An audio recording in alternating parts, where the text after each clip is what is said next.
যে কোনো মাছের ঝোল এইভাবে রান্না করলে খেতে ভীষণই ভালো লাগে। আপনারা তো অনেক রকমভাবেই মাছের ঝোল বানিয়েছেন, একবার হলেও এই পদ্ধতিতে মাছের ঝোল বানিয়ে দেখুন। ছোট থেকে বড় সবাই দেখবেন চেয়ে চেয়ে খাবে। এটি বানানোর জন্য এখানে আমি 4 পিস ভেটকি মাছ নিয়ে নিয়েছি। আজকে আমি এই রেসিপিটি ভেটকি মাছ দিয়ে বানাচ্ছি।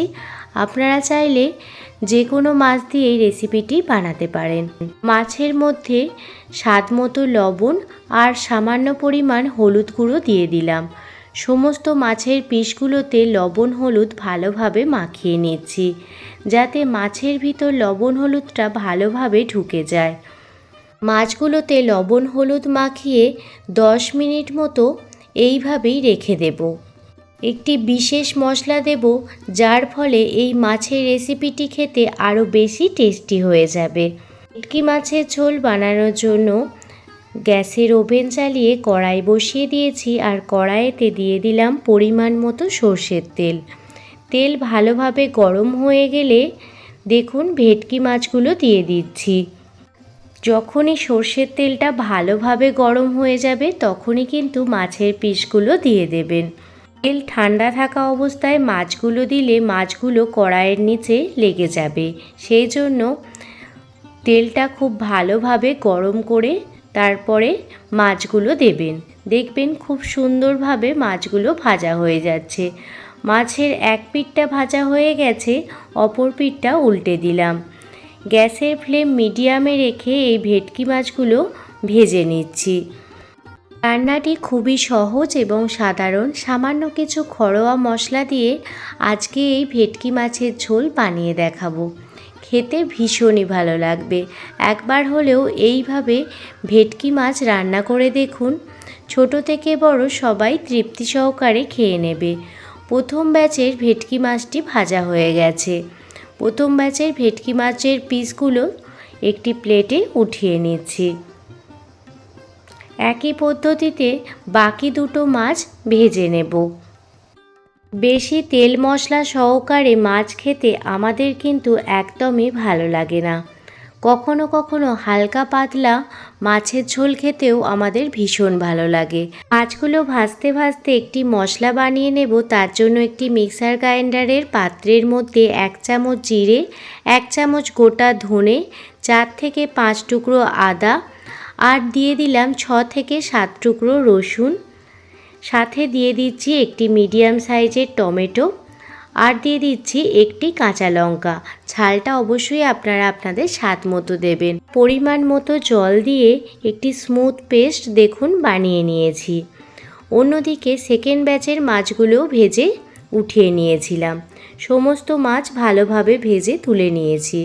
এবার কড়াইয়ের অবশিষ্ট তেলের মধ্যে দিয়ে দিলাম 2টো তেজপাতা, একটি শুকনো লঙ্কা, সাথে দিয়ে দিচ্ছি 2টো এলাচ আর 1 টুকরো দারুচিনি। ফোড়নের জন্য এখানে আমি গোটা জিরে দিয়ে দিচ্ছি। ভেটকি মাছের ঝোল রেসিপিটিতে ফোড়নে গোটা জিরে দিয়ে দিলে এর স্মেল কিন্তু খুবই ভালো আসে। ফোড়ন ভালোভাবে ভাজা হয়ে গেলে একটি মিডিয়াম সাইজের পেঁয়াজ ঝিরিঝিরি করে কুচিয়ে নিয়েছি, আর সেটাই দিয়ে দিলাম। প্রথমে পেঁয়াজটা ভালোভাবে ভেজে নিতে হবে।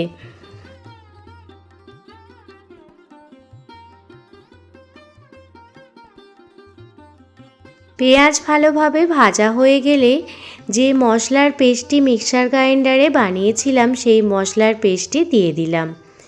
এই মশলাটি দিয়ে দেওয়ার ফলে এই ভেটকি মাছের ঝোলটি খেতে ভীষণই ভালো লাগে। মশলা দিয়ে দেওয়ার পর 1-2 মিনিট পর এর মধ্যে কিছু ড্রাই মশলা দিয়ে দিচ্ছি। দিয়ে দিলাম 1 চামচ হলুদ গুঁড়ো, 1 চামচ কাশ্মীরি লাল লঙ্কার গুঁড়ো, স্বাদ মতো লবণ, আর স্বাদের ব্যালেন্সের জন্য সামান্য পরিমাণ চিনি। সমস্ত মশলা ভালোভাবে কষিয়ে নেব, যাতে মশলার কাঁচা গন্ধ একেবারে দূর হয়ে যায়। গ্যাসের ফ্লেম লো টু মিডিয়ামে রেখে মশলাটি কষিয়ে নেব। হাই ফ্লেমে কখনোই মশলাটি কষাতে যাবেন না, তাহলে কিন্তু মশলাটি নিচ থেকে পুড়ে যাবে। মশলাটি কষাতে কষাতে এর মধ্যে 2টো মিডিয়াম সাইজের আলু লম্বা লম্বা করে কেটে দিয়ে দিলাম। সাথে দিয়ে দিলাম পরিমাণ মতো পেঁপে। এখানে আমি পেঁপেগুলো লম্বা লম্বা করে কেটে নিয়েছি। আজকে আলু পেঁপে দিয়ে ভেটকি মাছের ঝোল বানিয়ে দেখাবো।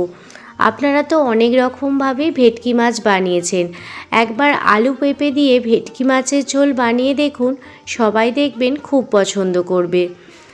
এবার দিয়ে দিলাম 2টো কাঁচা লঙ্কা আর সাথে দিয়ে দিলাম 1 মুঠো পরিমাণ ধনিয়া পাতা। এই ধনিয়া পাতা দিয়ে দেওয়ার ফলে এই মাছের ঝোলটি খেতে আরও ভীষণ টেস্টি হয়ে যায়। এবার সমস্ত কিছু দেখুন খুব ভালোভাবে কষিয়ে নিচ্ছি, আর দেখতেই পাচ্ছেন চারপাশ থেকে তেল ছাড়তেও শুরু হয়ে গেছে। পুরনো বন্ধু নতুন বন্ধু সবাইকে জানাই অনেক অনেক ভালোবাসা। কোনো নতুন বন্ধু আজকে আমার এই ভিডিওটি দেখে থাকলে যদি আপনাদের এই রেসিপিটি পছন্দ হয় তাহলে একবার হলেও বাড়িতে বানিয়ে দেখতে পারেন। সবজির সাথে মশলা ভালোভাবে কষিয়ে নেওয়ার পর এতে পরিমাণ মতো জল দিয়ে দিচ্ছি। অবশ্যই জলের পরিমাণটা একটু বেশি রেখেছি। আপনারা চাইলে এই মাছের তরকারিটা মাখো মাখোও করতে পারেন। জল দিয়ে দেওয়ার পর অবশ্যই লবণটা চেক করে নিয়েছিলাম, লবণটা কম মনে হচ্ছিল, সেই জন্য আরও কিছুটা পরিমাণ লবণ দিয়ে দিলাম। এবার ঢাকনা চাপা দিয়ে 10 মিনিট মতো ঢেকে রেখে দিলাম, যাতে আলু আর পেঁপে খুব সুন্দরভাবে সুসিদ্ধ হয়ে যায়। 10 মিনিট পর ফিরে এসেছি আর আপনাদের দেখাচ্ছি, দেখুন আলু আর পেঁপে সব কিছুই খুব সুন্দরভাবে সিদ্ধ হয়ে গেছে। এবার ভেজে রাখা ভেটকি মাছগুলো এক এক করে দিয়ে দিচ্ছি। একদম ঘরোয়া কিছু মশলা দিয়ে আজকে আমি এই ভেটকি মাছের ঝোলটি রান্না করেছি। আপনারা এইভাবে একবার ভেটকি মাছের ঝোল বানিয়ে দেখুন, বাড়ির সবাই দেখবেন খুব পছন্দ করবে। নামানোর আগে 1 চামচ গরম মশলার গুঁড়ো দিয়ে দিলাম। আজকে আপনাদের এই ভেটকি মাছের ঝোল রেসিপিটি কেমন লাগলো অবশ্যই কমেন্ট করে জানাবেন। ভালো লাগলে অবশ্যই লাইক, কমেন্ট, শেয়ার এবং সাবস্ক্রাইব করে আমার পাশে থাকবেন।